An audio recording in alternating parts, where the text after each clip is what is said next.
You're listening to Arsenal Pass, a flesh and blood podcast for players by players. And all about strategy, leveling up, and the latest news in the world of Wraith. Welcome to Arsenal Pass. Hello everyone, welcome back to episode 181 of Arsenal Pass. Hayden Dale here, and special guest joining me on the pod this week. I've got a guest co-host, Pankaj Bhojwani. Pankaj, how are you? How are you doing? It's exciting to have you on the pod. Thank you, love. So glad to be here. Thank you for having me on. I'm doing well. Recently been practicing a bunch of CC with the new heroes, new cards and stuff. See how my old heroes do in the new meta and stuff, and been having a lot of fun with that. Yeah, how have you been? I've been good. I've been well. Just come off the back of playing some limited. So CC, we're going to talk a lot about CC today. I have played a little bit of CC in the weekend, but I've been mostly focusing on the limited format. Obviously, we've got Worlds coming up. Had the Calling Sydney in the weekend, but all eyes now really turn into Classic Constructor for ProQuest season. And you know, interesting. So you've I would say have a bit of a reputation these days as, I would say previously you were known as like Iyslander player. Now maybe known more as a new enjoyer. I remember listening back to Amsterdam where you were casting, where you were pretty excited at the amount of assassins you saw in top 8, and maybe a polite way to put it. Yeah, for sure. Wasn't too thrilled about all 4 assassins being on one side of the bracket, though. That was a little. They were just casting a bunch of assassin mirrors up until the finals. But yeah, I do enjoy new, despite the fact that new sucks. Does it? Well, I was going to say, how are you finding new in the current meta as a bit of a teaser to getting into the main topic? I think she's good. I think she is well positioned. You do need to worry about a couple of things that you may not expect. I think some people are like, oh yeah, you have to worry about Enigma. Everyone knows that. There's a couple other things you also might need to worry about, but I'll leave that for the main topic. All right, we'll get into it. Well, I want to do a bit of an introduction first for those that, for whatever reason, somehow don't know you. You may be better known to some as EthnicSmoke, YouTuber in your own right. You are, a player who has dabbled and been, playing in the professional scene, calling top 8 back in Singapore. Most recently won Battle Hardened on your favored new in Seattle. You are a caster as well, most recently at Pro Tour Amsterdam. So, I'm sure people do out there know you, but if they don't, do you want to add anything else to the resume I've just given to you? I don't think there's much else to add, except I just, love the game. I love yapping about it. I can talk about this game forever, it feels like sometimes. That's why I cast. I'll just amend the YouTuber part of it. I think at this point it's fair to say I'm an ex-YouTuber. I used to make a lot of content for this game. But once casting became a regular thing, it was hard for me to keep up with the pace that I wanted to, so kind of stopped that. That's fair. No, I mean, it's never an easy commitment, that's for sure. I will say, though, if people are ever looking for, maybe they're thinking about playing Iyslander and Living Legend, or maybe even Briar, I would go and check out some of your streams from the past that, you're still up on your YouTube channel there. And I think you have, I loved watching your videos when you were producing them very, frequently, for the fact of how you dived into strategy and how to play matchups. You taught me a lot about Iyslander matchups in particular before I played Iyslander in the Calling Auckland, actually. So thank you. Thank you. I really appreciate it. If anyone wants to take Corsham Briar to LL, I will be rooting for you for sure. The little Corsham Briar. That was such a fun discovery. Yeah. Well, I think I want to hit this week in Flesh and Blood, if you don't mind. I mean, you're just saying you've been playing some CC. What have you been up to in Flesh and Blood over the past sort of week or two? So at first, I started with Verdance, obviously. New wizard, talk of the town was she's going to be the new Iyslander. So dove quite a bit into Verdance and came out of it, honestly, I have to be honest, a tad disappointed. Not quite what I wanted from a wizard. She does play a lot more like a guardian. And she does have like a cool arcane combo finish, but it just doesn't come up too often. I think mostly comes up into like other slow decks, like maybe if you're against a Florian or the Mirror. But into an aggro deck, you don't really get the space to set all that up. So kind of put that down for a bit, tried Florian for a while as well. The Earth sort of mid-rangey style is very much my kind of game plan. The type of pace of game that I really enjoy playing. Florian's cool. I think Florian is strong. But in the end, I think at this point, I'm back to my good old favorite new. What do you think of Verdance? Is interesting to me because I think Verdance, from what I've seen so far in Classic Constructed, plays quite differently to how Verdance plays in Limited, and I think that's actually down to the interaction you have with the heroes in that set. So, the way Verdance plays into Florian, the way it plays into maybe even something like Aurora is a little bit more similar Limited to CC, but because once you introduce all these other CC heroes, I think Verdance changes a lot. But what about Verdance and Living Legend? Have you seen or heard much about Verdance and Living Legend? Because I've seen. I've heard of I've heard of Kraken's Aether Vein for 11, yes. Yeah, one of your favorites. And then you just draw million cards and you just keep the channel Millennium Tree around forever because you drew 11 cards, so it just stays there. Yeah. It's pretty dirty. It's pretty dirty. Yeah. I haven't dabbled in it myself. For now, I've been focusing more on CC, yeah. I do wonder if we're going to see some ban and suspended announcements before the Team World Cup at the World Championships, because it seems like every team's going to register Verdance and 2 counters to Verdance otherwise, if you can find Yeah, probably. Yeah. Although the nice thing about team formats, though, is that when you have that one broken deck, at least a maximum of 1/3 of the player base can be on that broken deck when it's a team event. So, some solace there, but yeah, I think I wouldn't be surprised if we see some amends to the format as well. I think the only challenge is it can warp the format, right? It can warp what's going to happen at the meta when people go, okay, we have our Verdance deck locked, and then we're like, what 2 decks match up well against Verdance and then also are okay against the field, which, like you say, isn't the worst, right? Because at least there's still a meta there. But yeah, I do wonder if we'll see some action taken on Verdance in LA. I played Calling Sydney over the weekend. That was kind of my... I guess my weekend, really. The whole weekend, I ended up on Friday playing some side events, playing some sealed, did a draft. I haven't really drafted the set too much. I was mostly focusing on sealed, but wanted to make sure, if I day two'd, which, spoiler alert, I didn't, that I would at least get some drafts in. I like this format. I think, the sealed format is it's not perfect, but I think, we've come a long way on sealed, I think, from the days of bright lights, even outsiders, I think, to heavy hitters, and now to Putnam's Fail, and now to where we are with the latest set, with Rosetta. I think it's moved along. I enjoyed playing my seal games. I played Verdance at the Calling, with my pool just kind of led me that way. And I had a bit of I would say, an unfortunate ending to day 1, which we'll get into. I could have actually made day 2 potentially, but I ended up dropping before the last round.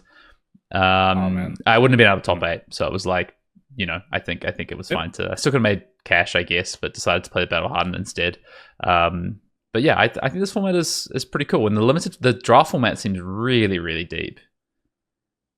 I completely agree with you on the seal thing. I think going back even further, if we look at Uprising, for example, that seal format is literally, you just show up to your pre-release and everyone's on fire. If you're not on fire, like, what are you doing? And if you don't win the die roll and choose to go second, like, what are you doing? And you're right, we have moved such a long way from the likes of Uprising. Honestly, even heavy hitters to some extent, where you're not heavy hitters, sorry, outsiders. Yes, where you're kind of just supposed to play Uzuri. Stack. Maybe if you get some good stealth cards, you can play directly, but you shouldn't be touching the other heroes. Whereas now it does feel like you have way more of a choice, and I definitely do love that. And moving over to draft, I haven't dabbled too much in it myself, but from the looks of it, from what I've heard, for sure, it does seem incredibly deep. Yeah, I don't know if Aurora is that playable in sealed. Auxilio definitely is, if you have the pool. I think Aurora, look, if you open a bunch of red fries and, maybe 1 or 2 Majestics and some really strong Rune Blade cards, like it is on the table. I think Auxilio definitely is on the table, though, and it's quite interesting. So, yeah. Yep. Want to kick into some news quickly before we get into Commander Cookout, and then onto the main topic to discuss all things Classic Constructed in the lead up to ProQuest season kicking off, which at the time that this pod drops, we're a week out from ProQuest season kicking off. These seasons are coming around quick, and I don't know. I've been enjoying the release schedule this year. I still have a little bit of reservation about wanting a Pro Tour closer to release, but I think the seasons and the way they're flowing have been pretty good, and we've obviously had really 3 really strong sets this year that have really impacted Classic Constructed, which has been quite cool. Yeah, I really enjoy the cadence too, and I think I disagree slightly about the wanting the Pro Tour closer to release. I like a little bit more of a solidified meta. Yeah. Moving into a top tier competitive season. I'd rather it be less wild west, like how the first couple of weekends after set released. And because then you get to really see how people have adapted to meta and the sort of tech they bring in for what they expect. I personally find like that level of skill expression very, very interesting. But of course, I mean, to your point, there also is a bit more of a be the first to discover the most broken thing that you would get if we had a competitive season closer to release. So we do miss out on that.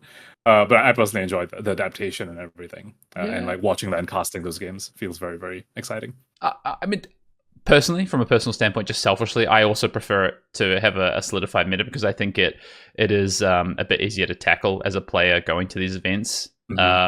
Just logistically, but also I think you can target the meta a bit more. I do. The only reason I think I'd love to see it done once is I do think it brings a kind of celebration feel to the opening of the meta, and I think maybe from a spectator standpoint, maybe that's a little bit more interesting. But like when you show up, for instance, and for instance, when we've got Azuri winning a Pro Tour, I mean, you can't really complain about the unknown sort of happening. So yeah, and maybe I was going to say, if Part the Misfail was, week one, would we have just seen, 8 Zen in the top 8 of the Pro Tour? So it's like, yeah, is it better this way for sure? Yeah, I mean, it would be... The narrative of the past format would be really, really different if Pudding had showed off Bond Zen in Amsterdam for the first time rather than that Card Guy show match, right? And then everyone caught onto it afterwards. So it will lead to some exciting narratives for sure. Yeah. All right, on to the news. As we said, ProQuest season kicks off next weekend, 5th to the 27th of October. Classic Constructed and Draft. You can check out where to find events over on the Fab TCG website. Pankaj, you going to be playing some ProQuest out there? What are you targeting? CC, Draft, both? Yeah, so most of my ProQuest CC locally, and actually also before ProQuest season this weekend, shout out to one of my local stores, Mindful Games in Tacoma. They've partnered up with the Realm Rumble. The Realm Rumble happens at the end of the year, and so they're having a qualifier event this Saturday. So I'll be playing on that one. So my next few Saturdays are basically just packed full of Flesh and Blood and playing that one this weekend. And then for 4 Saturdays back to back after that, I've got a ProQuest in my area. So very, very fortunate to have that. 3 of them are CC, and then the last weekend is Draft. And they'll be packing your bags to make up to most of them. And you're off for Osaka. Yep, for sure. And what about you? Are you playing any of them? Yeah, I am. I asked you this question. I asked this question we had Sam O'Byrne on the pod last week, so I don't know if you can give me a similar answer or no answer. Do you know what you're doing? Are you playing in Osaka? You don't know what you're doing in Osaka? Yeah, I don't know what I'm doing. Honestly, I tuned into the episode last week as well, and after Sam responded the way he did, now I'm not sure what I'm allowed to say or not either. So fine. I'm just gonna go with I don't know, but I will be there. Okay. I definitely will. At that, I'm pretty sure I can say. Okay, fantastic.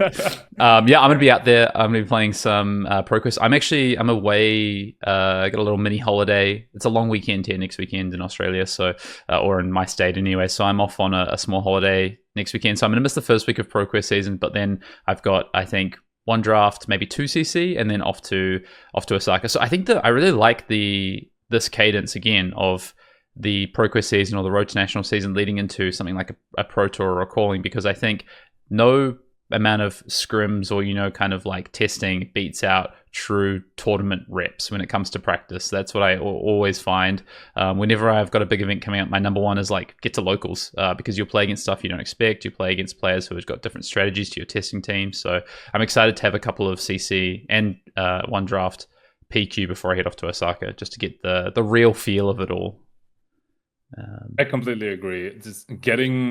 You get a pulse on the meta. Like PQ season is such a great way to get a pulse on a fresh meta before you decide how you want to target it or how you want to conform to it to some extent.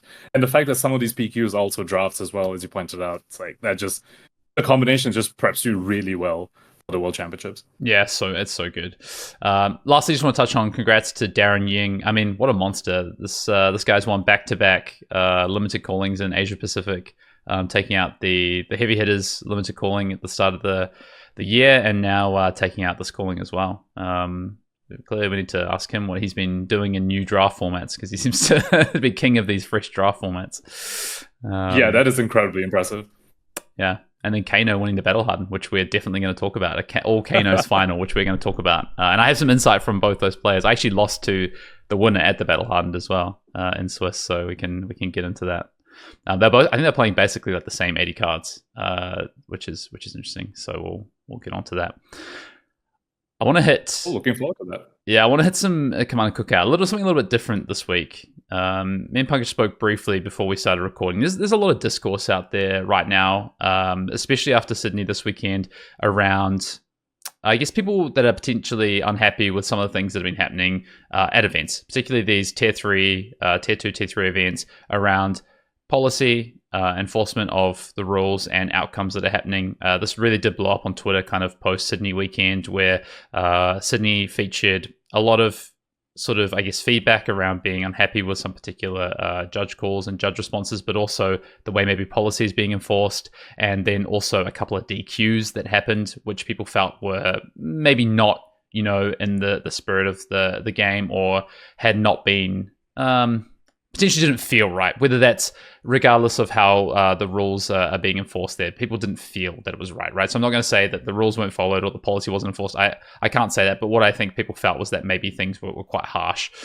So anyway, I just wanted to kind of, obviously there's a lot of discourse out there, Pankaj, and I know that before we jumped onto record, you spoke and said that, maybe you'd had your own sort of pieces that have cropped up to you, and maybe some feelings from people in your community. So I thought maybe I'll kick off with my experience this weekend, and maybe we'll kind of go backwards on some of the things that have maybe happened, and just, we want to keep this as a bit of a discourse on maybe what's the way forward on some of these things. Is there an issue right now, or is it all fine, and it just is how it should be? So calling Sydney this weekend, there was a DQ in day 2 of the draft, which people felt was harsh. Maybe the player didn't get the warning. It was around sort of potentially looking at the player next to them's draft cards, either intentionally or unintentionally. There was a lot of questions around consistency of policy and rules being enforced. I had my own unfortunate interaction in round 7 on day 1. I was playing a Verdant's Mirror, and we got to about turn 11 or 12, so well into second cycle, basically towards the end of the game. And I have a 5-card hand set up, which would allow me to, trailblazing, right? The surge card, if you deal more than one damage, is a blue. So if you deal more than 1 damage, you get go again. So I set up a 5-card hand with this. My opponent has no access to damage prevention left in the deck. Like, I can see it on board. I can see it. I know we're through to second cycle. And my opponent realizes that they didn't start with the macro on the board at the start of the game, at the point that I cast this card. And oh my god. Yeah, so we call a judge. And at first, actually, I thought that he'd used it. My actual initial thought was that it got used on turn 2 in response to me using Exploding Aether plus 1 cost card, basically. But we worked out through life totals and just going back through the graveyard that no, in fact, he hadn't used it and just never presented it on the board. So eventually the head judge comes over to make a ruling, which is that the macro will be in play. It is treated as if it is just in play. Which, I've set up a 5-card hand here, which enables Trailblazing is enabling me to use my full hand to actually deal lethal. Like, it was just going to be for lethal. So the judge rules that the macro comes into play. And then my opponent obviously decides to use the macro to prevent the Trailblazing to effectively give me like an IP3 and prevent lethal. I try to appeal this ruling. So the initial judge that came over didn't make a ruling. He sought counsel from the level 2 judge to understand what should happen in the situation. Obviously, the game's really deep in. I'm making multiple decisions based on the fact that I don't think they have the Sanctuary of Aria in play. And so I appeal the ruling just on the basis of there's a lot of information here that my opponent's getting a significant advantage basically and putting me at a significant disadvantage. And also my argument was, at the very least, to fix the game state, shouldn't we rewind to the start of the turn to try and amend the game state? I understand if the policy is to put the Sanctuary in play. I mean, it's on me as well, failure to maintain game state, right? So it's not just on my opponent fully. But yeah, the final ruling, and I wasn't able to appeal. The judge wouldn't let me appeal, which I think is probably the other piece people had some challenges with over the weekend was appeals. That the sanctuary is in play, and my opponent gets to prevent the damage, and I lose my turn effectively, which was tough. So just to clarify, that means your Trailblazing Aether was on the stack. Correct. And that stays on the stack. Correct. As the sanctuary gets put into play. Correct. Okay. That was the ruling. That does seem a little harsh, yeah. Yeah, and I think it raises You've made so many decisions around that. 100%. I think it raises the question around enforcement of policy and writing of policy. So if the policy is to fix the game state, right, and give everyone the advantage, the benefit of the doubt, and make sure that we're following through, 100% get it, right? Like my opponent should have that. I think the question then becomes, how are we enacting policy in that situation to make it fair for both parties in that situation, and the advantage that's gained around information, which the policy for Sanctuary doesn't take into account, unfortunately. So I think that was maybe my interaction challenge. It's so funny. I actually end up almost winning this game. I actually have lethal in hand. My opponent has 2 cards left. I have 7 cards in deck, and we actually go to a draw, which is a whole nother thing that I won't get into, but I felt that there was some slow play elements in the game which I wasn't particularly happy with, and felt that wasn't necessarily enforced from the judging side. So, but I'll leave it at that. But the sanctuary piece is something that I can really clearly speak to, and I think that's around policy that was challenging in that situation. And I think you've had some examples yourself of maybe some challenges recently with like policy and things like that as well. Yeah, so I can get into that. I won't speak specifically about what happened down in Sydney, obviously, since I wasn't there. For sure, yeah. And parsing through Twitter discourse definitely isn't great for trying to exactly understand what happened. But yeah, I'll talk about Battle Hardened in Seattle, where I had say the same experience, but also experience with rules and policy, and this was round 7 as well. Actually, I got a deck check, and one of my sleeves was that had a small like nick on it and the corner, and so I had extra sleeves in my deck box, the one I presented to the judge, obviously, as you do, right? You show up to an event like this, you have extra sleeves. So my judge told me, all right, I need to replace that sleeve, and then he also said, you get a match loss. Just straight up match loss for round 7. Don't get to play this game. Which I was told afterwards by other local judges. By the way, this was the head judge that gave me this ruling. I was told afterwards by the local judges and stuff that to them it felt a little harsh. To them, like they said that they probably would have just gone for something like an IP2, and that a straight match loss for 1 nick sleeve to them felt a little harsh. So yeah, I do get where this discourse is coming from, where it does seem that some judges might rule a bit differently compared to some other judges. However, I do want to point out, also being someone who maybe was found on the stricter side of infractions, I'm not entirely sure if this is avoidable, right? Because there's a very strong human element at play here. Like we talk about rules as enforced versus rules as written, but a lot of these judge calls try to determine intent. And there isn't a letter of law to determine intent. That just needs to be a person needs to make their judgment based on their experiences on how to determine intent. And because of that, you're just not going to have consistent infractions all across the board. So it's one of those things where I'm not entirely sure if there is a solution. There is no, you can't write down if they do this, therefore the intent is this. You do need judges to employ their own judgment in that sense. And these judges come from everywhere, right? Like some judges coming from previous games, which has a history of cheaters and bad actors. And some judges came maybe fresh in flesh and blood, where maybe people don't maybe behave that way so much. So different judges will be like, nope, I've seen this before. This is a bad actor. Or this is the traits of a bad actor. And some other judges will be like, no, I'm going to give you more of the benefit of the doubt. Yeah, I think that's a really important point to hit on, because, there's also some interpretation piece. So I was a level 1 judge. I don't know if my judging has lapsed since I haven't judged an event this year. But I think one of the... You play wizard, that automatically makes you a judge. Yeah. But one of the challenges, I think, is, it's around interpretation of some of the, like that you said, the letter of the law. For instance, I'll use your example. I don't want to use examples of things I was told over the weekend because, like you said, I wasn't there firsthand, so I can only report on just a top level. But that one, an example, right? There, in my eyes, and I think in a lot of people's eyes, intent is the big piece. Was that sleeve marked for intent? So were you cheating, or was that marked unintentionally? Right. That is the first pathway. If the pathway is you're cheating, well, you're cheating, and if the intent is found, then a DQ basically. Like that is the minimum in that situation. If the intent is found to, no intention to cheat, it just was a marked sleeve. Okay, I think the next piece is, was there a significant advantage gained from this? And that is where the IP2 or the match loss would come into play. If no significant advantage, right, is gained, then just replace the sleeve, move on, right? And so I think that is the challenge there. That's where that's open to interpretation. Because first of all, intent, yes or no, it's a very binary, right? The next piece is actually, was the advantage gained? And that's where some of that comes into play afterwards around maybe some grayness around how much advantage has been gained. Because the policy says, wasn't it a significant advantage gained? That's all it says. So... Mm-hmm. So the intent, the binary thing, I do get that the result of it, like whether there was intent or not, is a binary result. Mm-hmm. But determining it, it's so tough.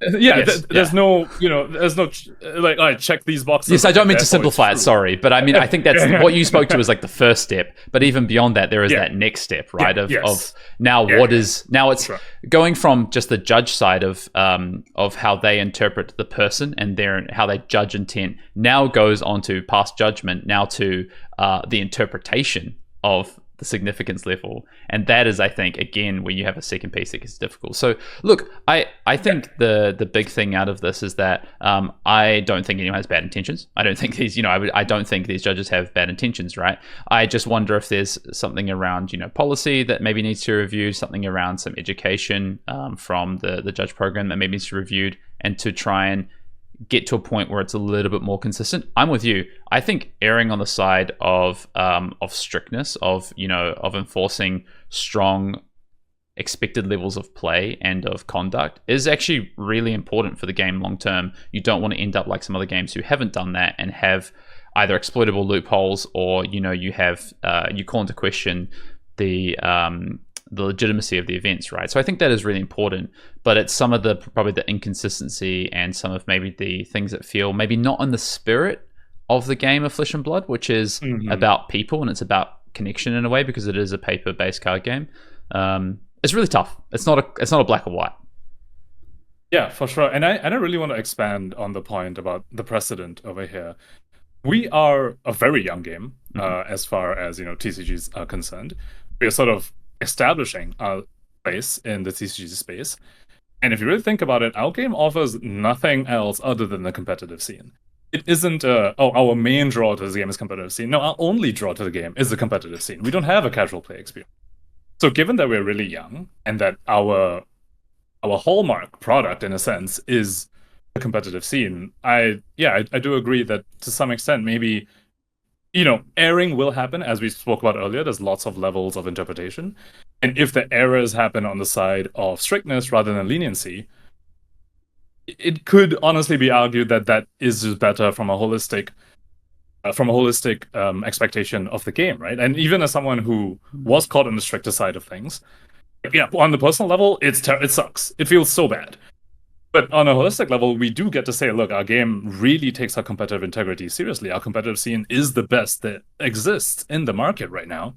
And part of that reason is perhaps because when we do err on the side of strictness. Yeah. I think that's a really good a kind of piece, I think, to maybe start to wrap just this question up. I think the last thing I want to point out is that I think there's almost two pieces to this in a way.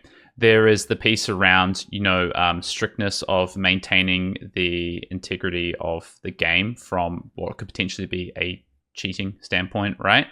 The other piece that I want to, and where I actually feel, I guess my conclusion is I think maybe a little bit of work needs to be done, is around policy, particularly when it comes to, how they're looking to fix game states and specific interactions with the cards. Because that's what I feel like from my personal standpoint, that's the problem I had over the weekend, is that I felt like I was significantly disadvantaged by the enforcement of a policy, basically.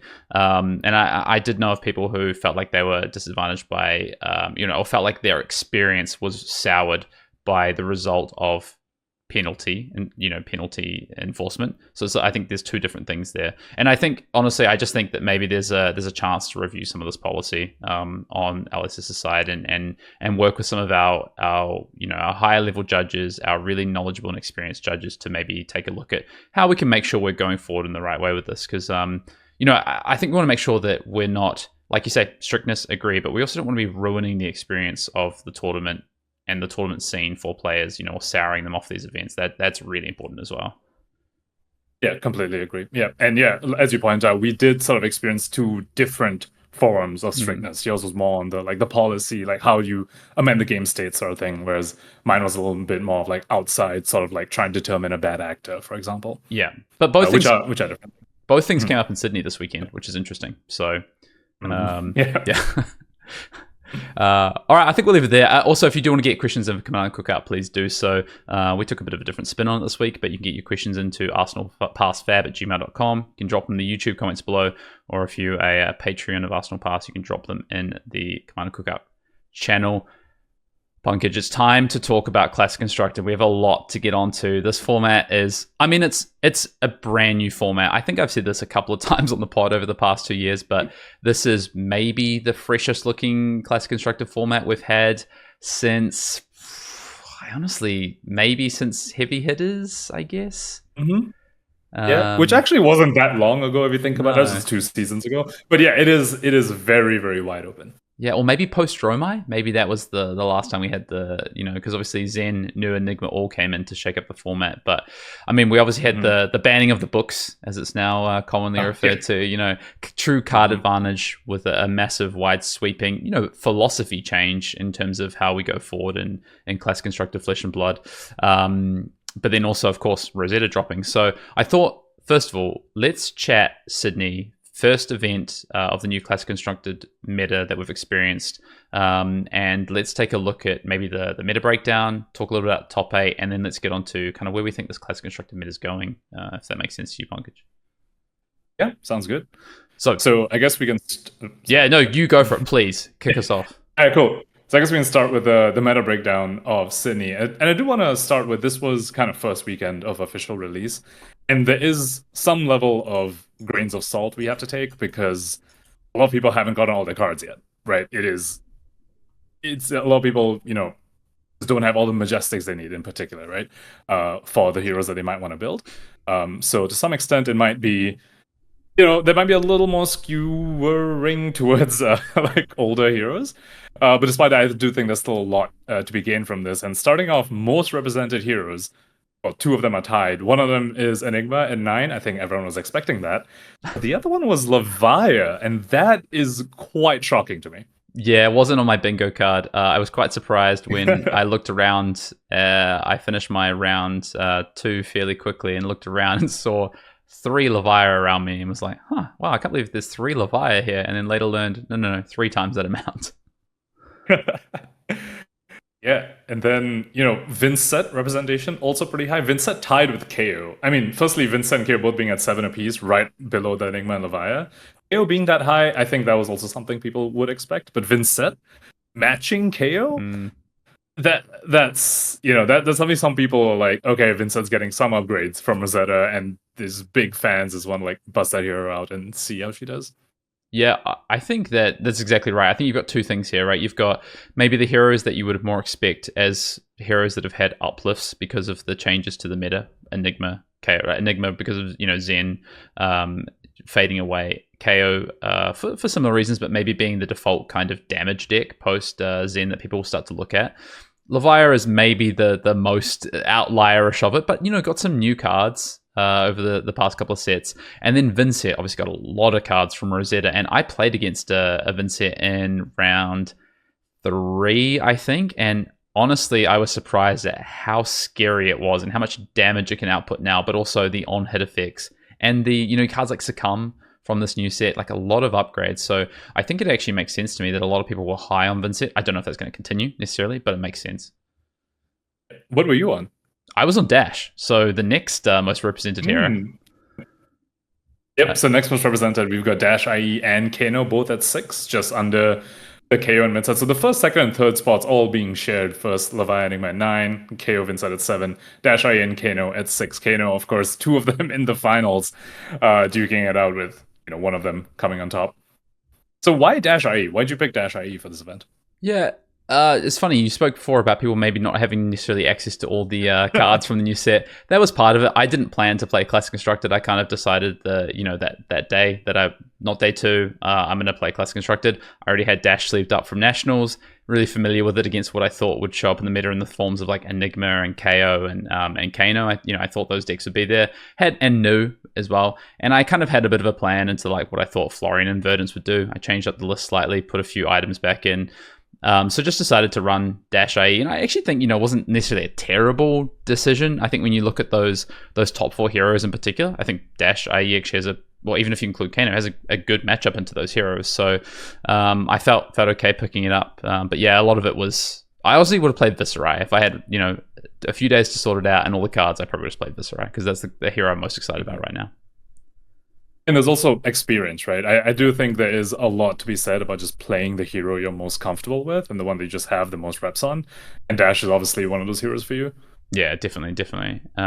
It's interesting though, because next up you've got, you said, they're tied for 3rd place, these top 3. But then you've got Aurora, which I actually thought it might see a little bit more, just because it's now maybe the new aggro deck on the block, right? It's the new, every set we get the Fire, you get the KO, you get the Zen. We got Aurora this set. So I thought maybe you might see a little bit more representation being week 1, but just 5 copies of Aurora.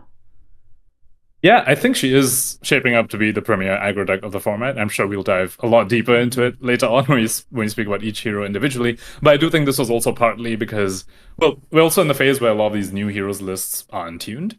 But also Aurora there's lots of Majestics that you need from the new set to build a hero. You need your Channel Lightning Valleys, you need your Arc Lightnings.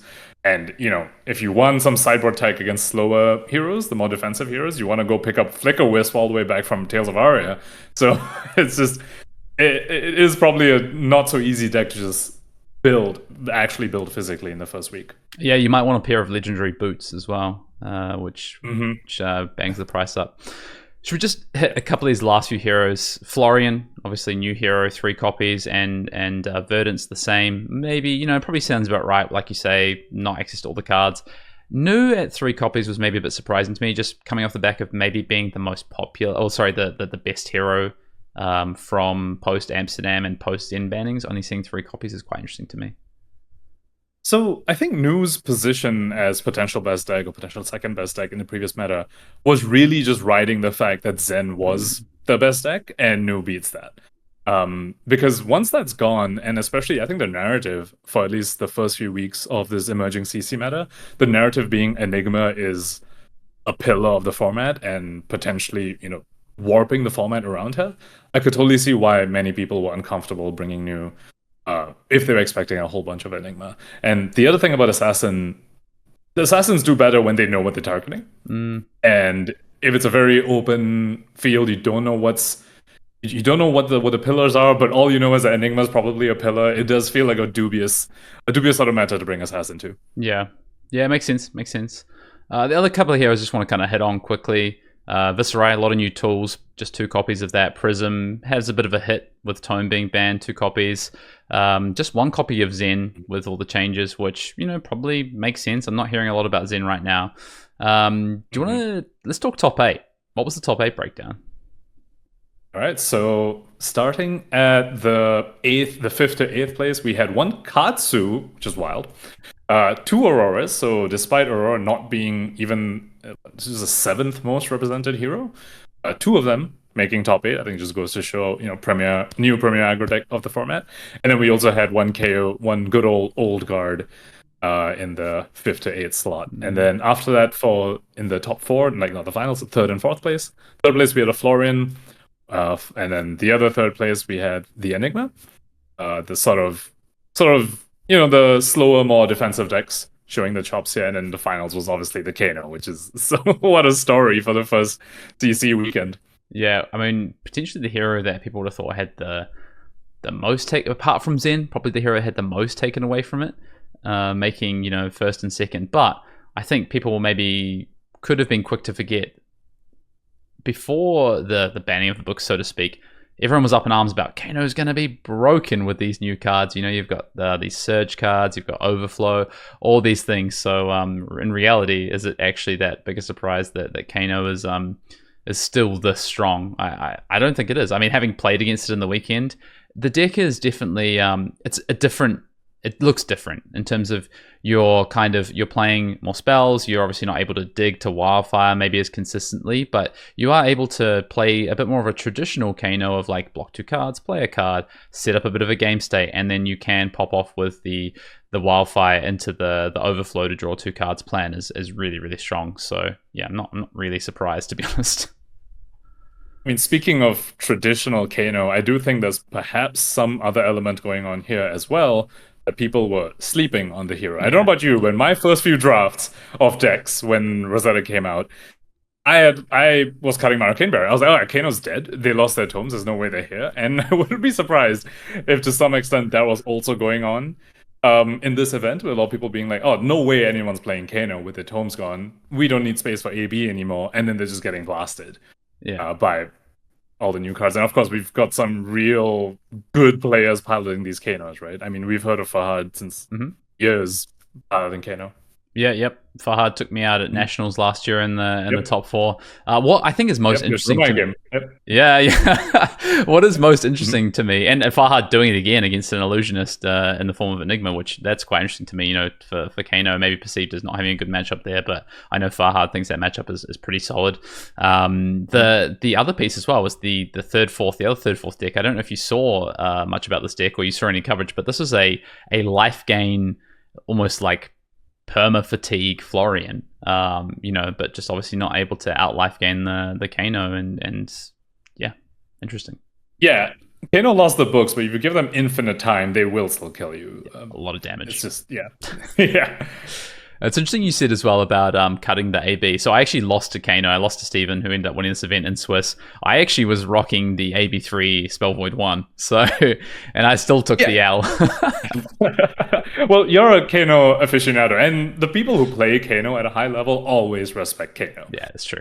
You hear people like Peter Budenseg and Margin, when they are maybe not playing Kano, the few times they're not playing Kano, you can probably count on one hand when they're not.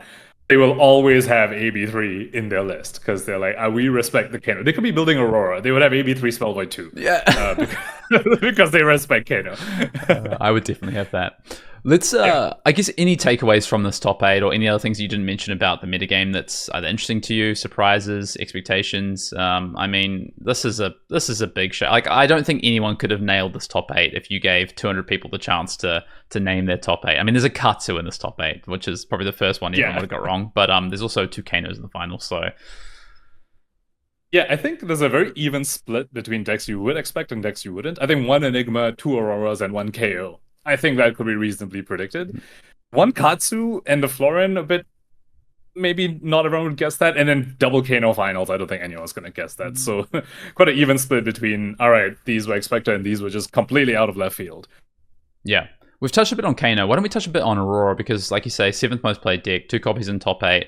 A little bit of a story from the weekend, got absolutely pumped by an Aurora by one of our locals, Andy, who know well, have played games against before. Just came in. I didn't know much about what Aurora looked like right now. I was like, yeah, sure, it's gonna be a damage deck, whatever. I'll block well. And no. Every breakpoint for 4, multiple on hit snatches that get bounced back to hand. I think I quoted, "This deck is broken" at least 3 times during our game. So I was very surprised about how powerful Aurora was, and not surprised to see 2 copies in the top 8 in the end. There, it's a deck that now is very much on my radar. Yeah, I think it is the de facto premier aggro deck of the format. Maybe Dash.io, we'll get into that later. Maybe Dash.io can maybe contest that a little bit with the new Armory deck, but Aurora is a very scary deck. She's basically Ninja, She is a ninja, firstly. All right? The arcane damage is an afterthought. Okay? Lightning ninja. If you look at she's basically like, if you look at the weapon, Starfall, that's basically Searing Emberblade. It actually just is Searing Emberblade, but it costs 1 and it comes in for 2 instead of costing 2 and comes in for 3. It's like the same card. She's basically a ninja. Except instead of sending head jabs at you, she's sending 0 for 4s. Yeah. With on hits. Yeah, with on hits. And she has Channel Lightning Valley, which turns all the 0 for 4s into snatches. She has Gone in a Flash, which turns any instant into the Gone in a Flash basically hitting and then just coming back to hand and drawing it itself. She has a massive fridge. I think people haven't quite caught on that in an aggro mirror or into a deck that has disruption, Aurora's fridge is bigger than Zen's. Like, sure, it doesn't draw cards like Zen's does, but it's a 9 total block on that fridge. And also she also has defensive tools. Man, I could just keep going on about Aurora. She also has like surprising defensive tools that I'm not sure people have caught on yet. Sigil of Suffering being a big one. I heard you got blown out a little bit by that card. I don't think it actually got played against me. I was just like, I was annoyed that it got pitched, and I was like, why didn't you draw this when I was like, when I was like blocking you out? Because they drew it at the end. But no, I mean that card has a lot of upside as well, and like you say, as a defensive tool, but also works well with Channel Lightning Valley. And speaking of other defensive tools, I really want to shout out Electromagnetic Somersault. Now, you spoke about bricking, like Sigil of Suffering, sometimes if they're like fully on the front foot, that can brick them. Somersault's one of those cards that it doesn't matter whether they're drawing it on the back foot or the front foot, it always works. Because even if they draw two block attacks with it, right? Just say the only attacks they have are 2 blocks, your Somersault's still a 0 for 4D react. It's still a defensive tool. And if you draw 3 blocks with it, I have it so many times where I went CNC and they just put 2-3 blocks in front of it and somersaulted it back. Gone in a Flash blocks 3, for example, right? And like Heaven's Claws, and just somersault it back. And if they're on the front foot, it's just a copy of their best 0 for 4 in the hand. Just like Flittering Charge and then somersault it back and just send it again. It's a 2-card 8. And your somersault also can be defensive if you wanted to. And then with the fridge and with Sigil of Suffering, she's actually very, very resilient for an aggro deck full of instants. Yeah, it's so good. I mean, the only time that I guess, and I think it's important to point out like Aurora's downside, so I'll just kind of switch gears to that, because as much as I think the deck is very, very strong, it can still suffer from the Runeblade problem, right? Of the Runeblade hands. In this instance, it's drawing no attack actions and a bunch of instants and stuff like that. Electro, like the bounce, I think you can sometimes you only draw 1 attack with it and you want to use it defensively, for instance. Like there is times where it can be obviously weaker, but for the most part, I think right now, and I think this is at a sort of unrefined stage still, I think the deck is looking very strong, and the hero is looking like maybe the deck that I want to start with, of sort of asking the question, how do I match up into Aurora? Because I think it might just be the, like Zem was in the previous format, like KO was the format before, like Fire's been in the past. Where do you start? And I think Aurora is the place to start.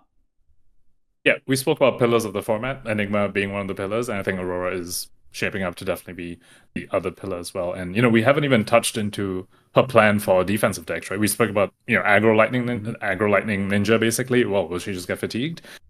Except she has a Flicker Wisp Arc Lightning combo, which is essentially uninteractable damage that she can pull off into a deck like Florin that maybe wants to dawdle a bit too much into her. So I think she has strong game plans on either side. She's resilient, and for that reason, I'm completely with you. If I'm starting to prepare for the upcoming meta, I'm starting with how do I beat Aurora or how do I join Aurora? Yeah. Do you want to explain the Flicker Wisp combo for maybe those that haven't seen it? Obviously, Aurora's pretty new. We saw Flicker Wisp in previous formats. I remember people trying to do Flicker Wisp with like Briar and stuff, but what does it look like with Aurora?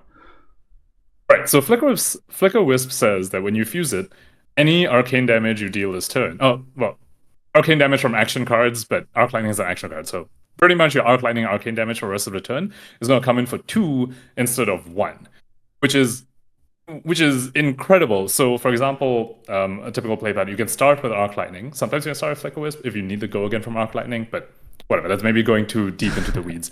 Suppose you start with Arc Lightning, right? So that comes in for 1, because you went to go again there. And you play a Flicker Wisp, and you fuse it.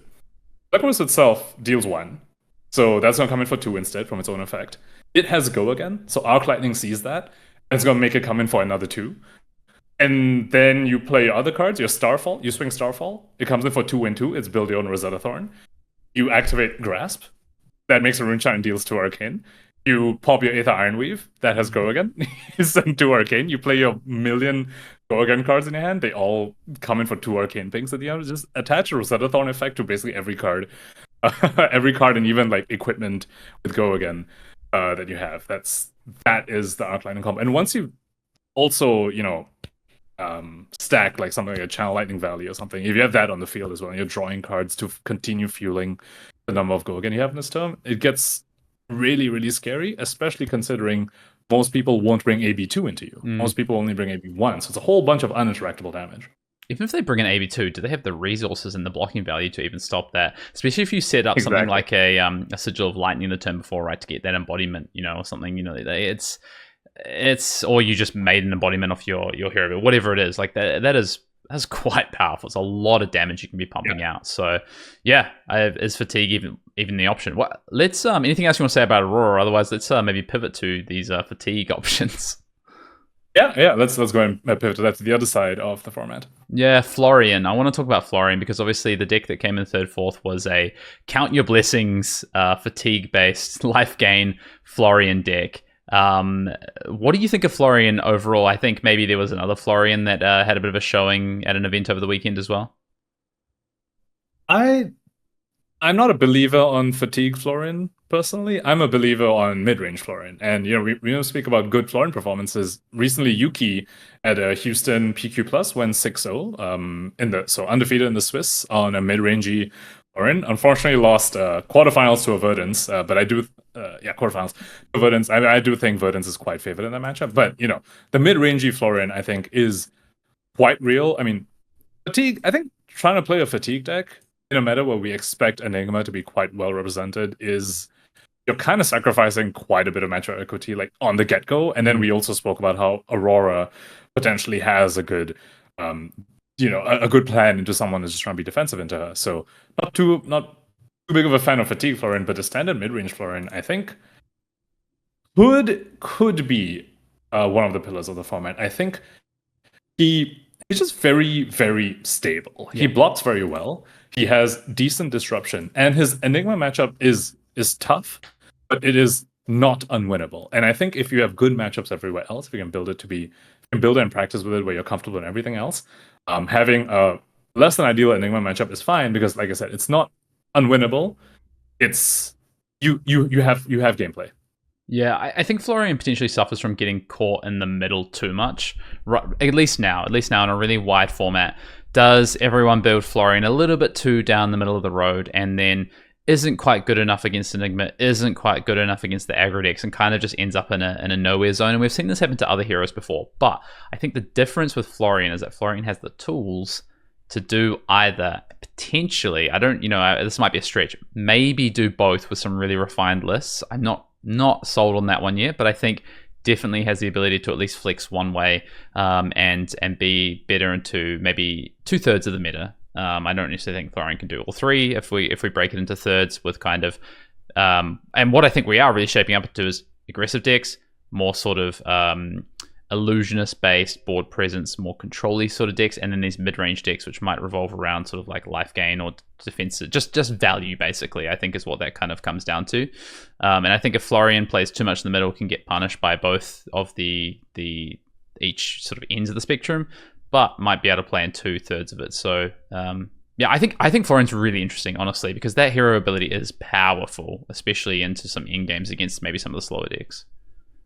Speaking of endgames, he's got built-in anti-fatigue just straight up in his blue base, right? Like 3 copies of German, that's all you need. Now, there's no one who can really take you to a super long game. Verdance potentially, but that's just because her combo is kind of better than yours, and she has Scour to deal with your endgame. Yeah. But aside from that, there's no hero that can be like, I want to take it long against Florian. Except Enigma isn't really taking it long into you. She's just asking you to meet her damage check, and sometimes Florian can struggle with that. But yeah, as you're talking about like slower decks, just inbuilt fatigue, anti-fatigue built into the hero. And the way I see Florian's being built, at least the way I think successful Florian lists, the way I expect successful Florian lists to shape will be similar to what Yuki took at the PQ Plus, where most of the deck is built around being just extremely good value, blocked really well, plays into Plow Unders, fell into the crown, and then has this amazing endgame where you build your own hammer, you pitch a blue to grasp and send reaping, and that's like 5 points. And then the sideboard is basically Enigma tech. You've got your Summers Falls in there. You've got the you've got the ability to side out your defense reactions and go bring in Bramble Sparks, bring in incantations, maybe extra copies of incantations. Rune Rager Swarms is also something that made her list. Stuff just lets her convert her hand and then help deal with Enigma. And Summers Fall, I do want to shout out that card for Enigma. Another thing you can pair that with is Plume of Evergrowth, which gives you effectively an on-board counter to their Traverse turn. It doesn't match the value of Traverse, obviously, but you can rest assured that you have 6 Summers Falls, you'll get probably one of them in the yard before they get their Mirror Guy. And then if they Traverse Mirror Guy, you can just pop your Plume, Summers Fall it, and immediately get rid of it, which is I think a very good first step for whether your deck can stand up to Enigma. Like, can you beat the Traverse turn? And then after that, if you're converting the rest of your hands decently well, you are sending split damage, which is difficult for Enigma to deal with. I think there's some real legs to that kind of Florian list. Yeah, you have a counter, right? Which is like Traverse. The power of Traverse is that it's always on the board, ready for them to make the play when it best suits their deck or the way your game plan's played out, following pitch stack, etc. But if you have your own counter on board, you've got some gameplay there. You've got some play to potentially counter it. So,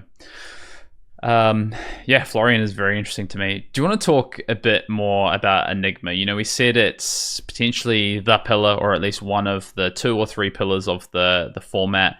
What is it just the pure numbers of this deck? Like, it just adds things to the board. If you don't have a plan for it, it will beat you, right? Like, that's kind of what I see about Enigma. Like, if you don't have a plan or you aren't super aggressive, like, it's just going to beat you.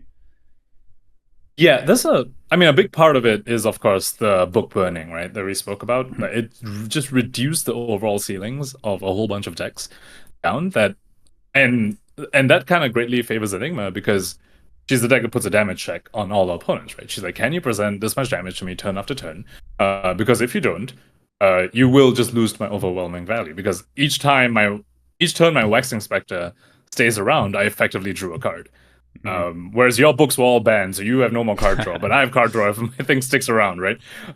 Also, and then when she pairs it with Disruption, that's when it gets really, really terrifying. I think the most illegal thing that this deck does is when they block it at Traverse, they play the Mirror Guy, and then they Phantasmaclasm you. And they basically just like brick your hand so you can't deal with it. And I think 99 out of 100 games when I've seen a Mirror Guy swing twice, Enigma wins that game. It might happen 4 turns later, but they might actually go 0, 4, or 5 turns later, but the game is effectively ended if the Mirror Guy gets to swing twice. And that is just an incredible, incredible game plan to have, especially when Traverse is on board. And the fact that it's a very easy combo to pull off, right? Traverse on board, you find your Mirror Guy, you can park it, now you wait till you draw a Disruptive piece. Into, like, say, an Azalea, Warmongers. Okay, cool, now you go. Traverse, Mirror Guy, Warmongers you. That's brutal. Or you draw a Phantasmaclasm, and you just do it's a 2-card combo, and then one of your pieces is on the board. So it's not too difficult to pull off, and then on top of the other turns being, here's my Waxing Spectre, deal with it. If you bricked on a wrong turn, my Waxing Spectre swung again. Here's I'm +4 value now. It's just, it asks a lot of tough questions, especially in a context where everyone has lost their card draw. Yeah, the old 4-card 21 damage is pretty good, or 3-card, I guess, if you're traversing. Like, it's just, yeah, it's really strong. I'm interested to see how people adapt Enigma to potentially. So if Enigma is, this pillar, it's really powerful. It's maybe preying on decks that a little bit untuned, especially at the start of ProQuest season. They are potentially more mid-rangey. And then the answer becomes, okay, we're going to play Aurora, or we're going to even maybe try and bust out a Ninja, whatever it might be, or, Dash IO, for instance. Obviously, Aurora is a Ninja, but yeah, sure, okay, yeah. Okay, Runeblade, maybe, maybe there's a Runeblade. I don't know if that's true. Actually, I think it's got to be Aurora or Ninja. Then, yeah, what does Enigma do? Does Enigma go, okay, that's fine. That's my bad matchup. I'm going to focus on my good matchups, on the mirror, etc. Or is there even maybe a pivot where Enigma just becomes the best deck in the format because it can still have game into these aggressive decks? I think Aurora is shaping out to be a very, very difficult matchup for Enigma. I think so, but I think, yeah, it'll be unfavored. But as we spoke about earlier, if like the Aurora can break, right? She doesn't have as bad Runeblade hands, she doesn't have Runeblade hands as often as say Viscerai does.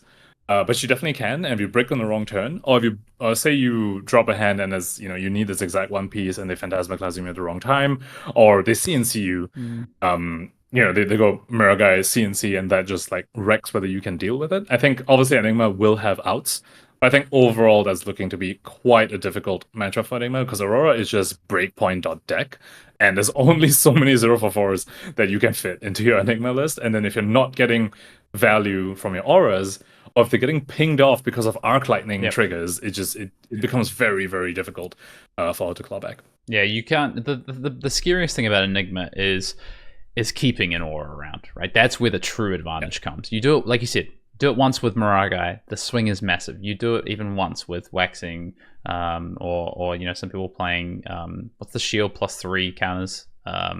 Spectral Manifestation. Yeah, Spectral Manifestation. Even something like that, right? Like, once you get that second attack, obviously that's where you're really starting to gain advantage. But if you can never do that, like you just straight can never do it, you are going to be behind, and you've got cards that don't block. And Starfall is very good for not letting you get even, like, not only not keeping that around, but also not getting full value from even the ward effect, right? If you pop a Waxing Spectre or something with a Starfall, you're still up on value. You could, like, that thing only blocked 2 instead of the full 3. It's yeah. Hey, you get to only play 1 Kodachi, but it attacks for 2. It's Searing Emberblade. Come on. Yeah, it is Searing Emberblade. What about your pride and joy, Nu? Where you said at the top of the pod, you think Nu is in a pretty good position. Enigma looks good, so what's making you still be sort of happy about where Nu's sitting right now?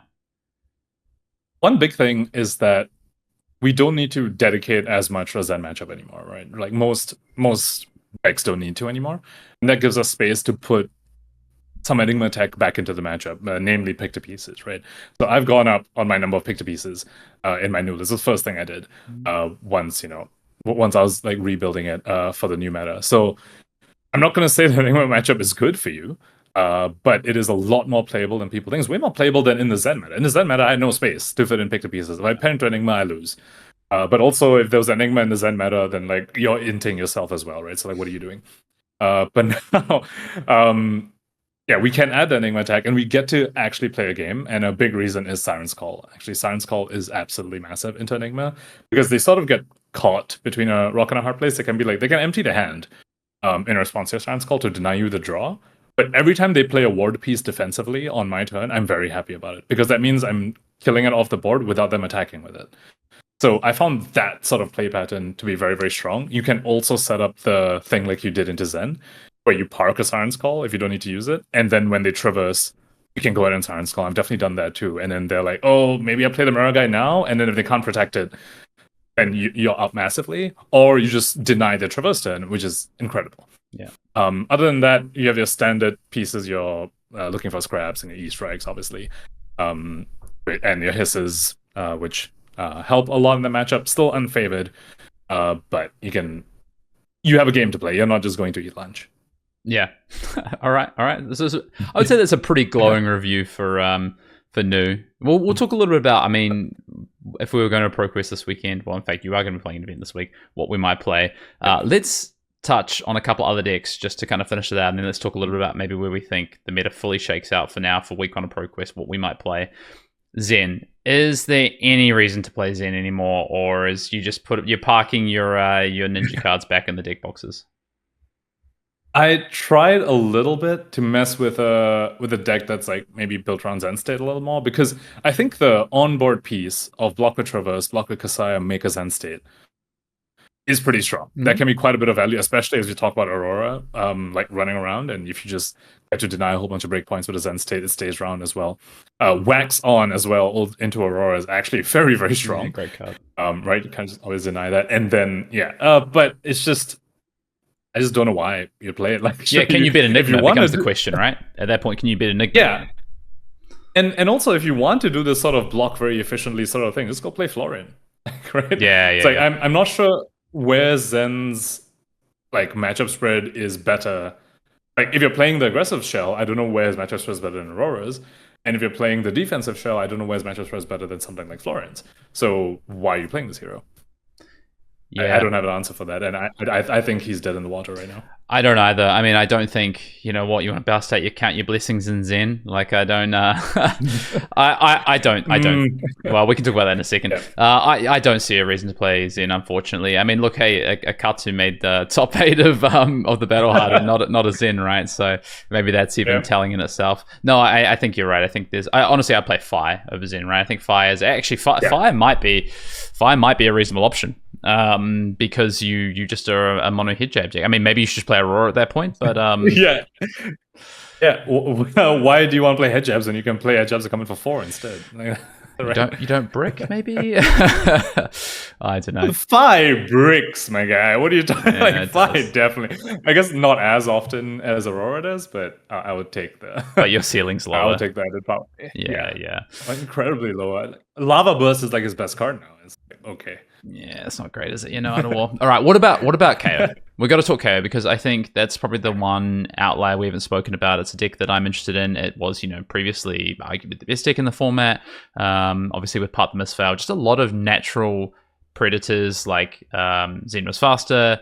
Nu just potentially just has a little bit too much to be able to disrupt what KO wants to do and just makes it too fair. I think it makes KO too fair, basically. And the Enigma matchup is maybe, depending on how you build, slightly favored, but isn't a slam dunk. And I think that saw KO go backwards. What about now, though? I'm now interested in KO again, potentially. I think KO is definitely as a place. I see KO as a bit of you have to be this tall to ride sort of deck, where he's got very, very good numbers. He's got a good fridge, and he's got power turns as well, right? With blood rushes. So, but speaking of card draw and people getting their books burned, brutes are the only ones that still have their books, right, in form of blood rushes. So finally, we get a W. Finally, we've been pleading for so long. Yeah. So I think he'll always have if my deck can't beat KO or can't stand toe to toe, I'm gonna need a very good reason for why I'm playing this deck. It's kind of the way I see him. He's a bit of like the benchmark, the like go-to. You've got a new deck idea you want to try. Play it against KO. How are you doing into KO? Are you okay? If you're not, maybe you need to change something on the list. I think you spoke about Florian being somewhere like being caught a bit too much in the middle. I wonder if KO is in a similar spot as well, where he isn't necessarily fast enough to consistently beat Enigma. Neither is he defensive enough, and he also can't outrace something Aurora. Neither is he like defensive enough or have as good of a long-term plan to deal with a deck like Florian, for example. So I'm curious where he turns out. I think if they can shore up the Enigma matchup, also that's one of those matchups that feels like it's becoming one of those classic 60-60s, because they speak to Enigmas and they're like, oh yeah, I beat KO all the time. You speak to KOs and I beat Enigma all the time. Could be one of those. But I think if they can shore up and be consistent into Enigma, I don't mind this position. I think it's just similar to previous maybe not previous meta, like the heavy hitters meta, where he's like sort of like 50 into everything, and you can't go wrong if you pick him. So I think here's where I think KO maybe has. I agree, but I also think KO has a bit of an angle on the meta right now, and I think it's this. I think yes, all the things you said, 100% agree with. Can't race Aurora, can potentially be too slow into Enigma. Doesn't get outvalued by Florian in the long term. I think if you look at KO though in two different ways. One of them being a mini combo deck. Sash is a very, very powerful card which hasn't seen much daylight because of just where KO went post that card being released anyway, with Part the Misfail coming out. So if you look at Sash and how you can use that as a really powerful tool, I think particularly into something like Florian, that's where that's going to shine. I think you can build yourself to have more consistent go again and damage pressure for the Enigma matchup. And there's a couple of cards I think people are maybe underrating there. And then the third piece, which you might not be able to fit all these three things in again, which might be the challenge, right? Which might be you're good into two, or you can build towards two of the three kind of slices of the pie. But if you can present on hits into Aurora, yes, they have a fridge, but they only have so much of a fridge. If you can hit them with CNCs and send packings and erase face is very, very powerful into Aurora. If you can fit those 9 cards, or at least the CNCs and the particularly erase faces, and maybe one has to give way, maybe the CNCs have to give way, and you just get to play send packings and erase faces, then I think you're some way on the way to being able to do something in that matchup. And all of a sudden, KO might turn around to be kind of like, it might be reminiscent almost of I'm trying to think of like previous metas where maybe kind of, you had maybe even like a Guardian-esque kind of piece where it has just like solid matchups and a few unfavorable matchups. And maybe that's where KO kind of sits eventually. Yeah, similar to like the Dash IE old. Dash is actually great. Dash is a great comparison, solid. actually. Yeah. Speaking of, some cards I think might be overlooked. I do wonder whether Cast Bones comes back in. If you want to go over the top, something like Florian, I think Cast Bones is something that maybe comes back in and shows its place there. But then into Enigma, you definitely don't want that. And as we were talking about, right? It's like, can you fit all this into an 80? I think into Enigma, for example, you want Reckless Swing. I think that's a card that maybe could do quite a bit of work in that matchup, but then can you fit those along with the Cast Bones in your 80, alongside the disruptive pieces that you're talking about for the Aurora? So it's a bit of a deck building challenge that they're going to need to overcome. Yeah, actually, you're so right. It's so much like Dash IE. The Dash IE Inventor Extraordinary players always say, well, if I just had 90 cards, I'd be fine. I could do everything. That might be what KO lands. What about, let's kind of, I guess, maybe start to wrap it up in terms of maybe some of the things that we're looking at. What do you think about the speed of this format? We talked about there's aggressive decks, there's medium-paced decks, there's kind of these maybe slower Enigma-style decks. Where do we sit? And, where do we go? I think we're in the medium to slow. I think this might be one of the slowest formats we've had, probably. Which is, I feel like I didn't want to say slow because Aurora is hanging around, but also, like, compared to previous meta, for example, there's no, like, this feels like almost slow, right? Especially given that I think if you're bringing a deck, you need a game plan for a deck like Florian. And because of that, I'm saying that it's in the medium to slow side. Like the previous meta, for example, you didn't really need that. You didn't really need like a sort of endgame combo plan because then it was going to blow you up. But now you do. Like your Auroras, you kind of need to show up with some Flicker Wisps in your sideboard. So that you have a game plan into a deck that wants to take you long. So to me, it's in the medium to slowish side of things. Yeah. Okay. No, I think I agree. I guess the question becomes then, what are you most interested about in this format? What are you thinking about playing for ProQuest season? Where are you where are Pankaj's eyes right now? I'm leaning most towards new. I think, as I spoke about, I think there's a lot of equity to be gained just playing the hero that you're most comfortable with. I went ahead, I did my exploration of Florian and Verdance. I think they're good decks. I think they're solid. Just not quite what I want. I think when I was playing those decks, that sort of slow, grindy sort of stuff, I was like, why am I not just playing new? Because she's more fun. And and I think it's a better Enigma matchup than those decks do. So I'm more into new. And honestly, that's about it. I wish I could say I was also like looking at Verdance. I would say if I pick a different deck, there's maybe Florian. And the more I think about it, the more I get convinced about Aurora. But I don't want to play aggro mirrors. That's something I do not enjoy in this game. So for now, I see myself sticking to new. And what about you? I mean, you hit the exact same reason I won't play Aurora. I played Flesh and Blood for too long. I've played Briar at a Pro Tour. I can't do the aggro mirrors. It's something that I just don't. That's the reason I didn't play KO at PTLA and played Dromai instead. I mean, I did think that Dromai was probably the best deck. That's why I played it. But I just wasn't prepared for how much people were going to target Dromai at that PT. I think Verdance is interesting to me, but I am worried that it's just not good enough. Like, that is where I'm at right now. I'm a little bit further back than you are in terms of I haven't done some of my exploration, but I'm going to, have a look at Verdance. But we're 5 weeks out from Osaka. I want to lock a hero in the next 3 weeks, latest. So I'm going to do a bit of exploring. I think the other 3 heroes that are probably more likely for me, I'm really interested in Viserai. And it might end up that you just don't have a good enough matchup into Enigma and it just isn't viable. But I think the hero is quite interesting. And then KO and Florian, which we spoke about, are the other two. I think that's where I'm going to be spending my time. I mean, there's some outliers in there. Like, maybe there's a reason to play Victor. Maybe Dash IO with the Armory deck is just too powerful. But again, same problem as Aurora, just not the kind of style of deck I want to play. So yeah, I think my eyes are like, tick Verdance off the list, get Verdance out of my system, and then spend time with Viserai, KO, and Florian is probably where I'm going to be. I would love for Viserai to have a place in the meta again. I miss that purple guy, but I think I haven't explored too much into Viserai. Yeah. I think I just did a couple of it, like just a brief, a brief dabble into it, and I guess my very, very initial impressions, like similar, like why are you playing the worst aggro deck, right? Or if you want to build a more mid-rangey style, it's like, we spoke about Aurora's resiliency earlier, like the defensive tools she gets to run, her massive fridge. So Vishrai also can have a massive fridge. But one thing about Aurora is that she does not get hosed by warmongers. Yes. But Vishrai still does. So it's just like I just had the question of like why, and like I think maybe it's Snuff Out and Succumb to Temptation. Maybe they're good enough reasons. Yeah.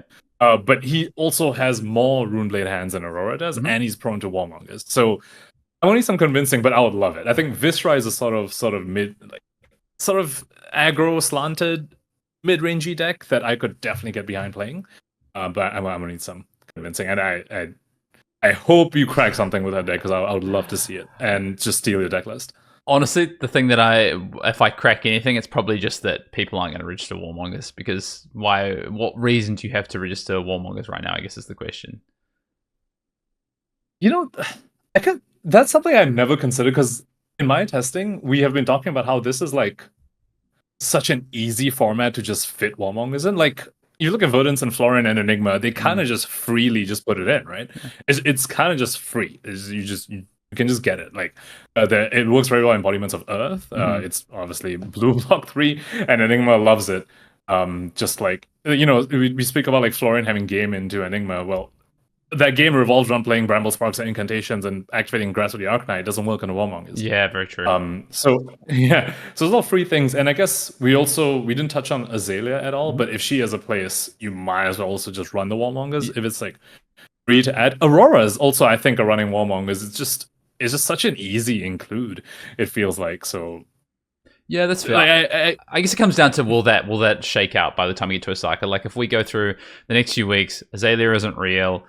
People are trying to fit other cards into the deck as the decks get more refined and can't play Warmongers. Then I'm more interested in Viscerai. If it's a case of like, it's free to play, or Azalea is there because it's being chosen as a pick into Dash.io and Aurora, for instance, then you know what? I'm probably Warmongers absolutely destroys Viscerai. It's probably the best. It has its biggest impact against Viscerai. Like I don't even think that's close. So at that point, okay, I'm looking at KO and Florian unless something else pops up. I doubt it though. Yep. No new in your horizon at all? I wouldn't completely take it off the table for sure. I wouldn't completely take it off the table, but it's not quite. I have this thing about assassins. I won't get into it. I just, for some reason, I don't like the assassin design. Something just doesn't quite gel with me. So I have heard you say that. So actually, wait, I'm curious. I believe I heard you a while back. We were very excited about Enigma, I think, early on in MST. So what happened to that, given how strong she seems this format? I get also just not necessarily my style of. I'm actually not a big illusionist player, honestly. Obviously, I did play a lot of Dromai, but I think that had a bit of a different feel to it. It felt more like a value-based deck as opposed to kind of these damage-based decks. I also wouldn't rule out playing Enigma. I often dislike playing those mirrors because they don't feel, as much as they can be somewhat skill-intensive with your decisions, they don't actually feel particularly enjoyable. They remind me of wizard mirrors in that way. It takes a certain breed to really enjoy those mirrors, I think. Interesting. Okay, I love wizard mirrors. I think exactly. A certain person among the most skill-intensive mirrors in the game. I won't deny that. I just don't know if I particularly find them enjoyable. That's fair. Oh man, Iyslander mirror was so. I miss Iyslander every day. But anyway, don't take new from him, please, LSS. All right, there's so much more we could chat about with this format, but as it shakes out over the next few weeks, I think it's going to be so interesting to see what happens with ProQuest season with week 1, where we go from there. Leon is also happening this weekend, right? That's actually our first big taste of this format. That's Classic Constructed, right? That's a calling. So that's going to be our first kind of taste. That's happening as this pod drops in the next 24, 48 hours. And then we head into ProQuest week 1. I think any last kind of, you want to throw like a tip out there for players who are looking at ProQuest, any tips about how they should look at maybe they've got a hero in mind, but they need to build the deck, or maybe they haven't even chosen a hero yet. Any kind of tip you want to throw out? Yeah, I'm going to echo what I said a couple of times already. Something that I've just learned from just my few years of playing the game is I think experience with your hero is very, very important and can often be quite underrated. And you may have found, the sauce. You've been like, this new deck is completely it. But if you're way more experienced on, say, your KO list, from previous season. Maybe like your theoretical matchup spread is okay, it was a little bit worse, but when you actually play it in a sort of serious setting like a ProQuest, I think that matchup experience is gonna serve you much better than what you theorize your matchup spread to be. Also, don't forget Dash.io Armory deck comes out 2 weeks into ProQuest season. So your last 2 weeks of ProQuest, you know, maybe think about Dash.io as a potential contender or opponent. Yeah, it's a reminder for that as well. It might, the ProQuest season, the story might be before IO Armory deck and after IO Armory deck. Like, that is a real possibility that could happen depending on how the meta shakes out, which is it's pretty interesting. Oh, and I guess that might even be an LL, like Dash IE might LL in week 1 or 2. Probably week 2, if anything. Yeah, we'll see. Depends. I mean, it's not in a terrible position, but it's also not in a great position. But that has kind of been the story of Dash Inventor Extraordinaire since basically we've had tier 3 and 4 events. So yeah, an interesting one. It'll be finally, it's, you know, one of the longest serving probably tier 2 and above heroes by the time it hits Living Legend, whenever that happens. Pankaj, I want to give you final chance also to plug where people can find you, what you're gonna be doing next, and all those good things before we wrap up. Yeah, so Twitter, if you want to reach out to me, I'm at EthnicSmoke. I believe it will probably show up if you're watching this. Yeah, it's below. Yeah, that's where you can find me. I don't really engage in any serious discourse on there. I mostly post memes and random updates, I guess, like if I'm going to cast something or how a weekend went, for example. Yeah, they'll be there. I'm also available on Discord if you want to, you know, talk maybe a little more in detail about certain lists. I've gotten DMs about like Kasai and Nu and stuff like that. So feel free to reach out to me there as well. Awesome. All right. Well, otherwise, you can find myself on Twitter at Finn_Dale. Also, there's the Arsenal Pass Twitter account. Big shout out to all the Arsenal Pass patrons. And until next week, see you next time.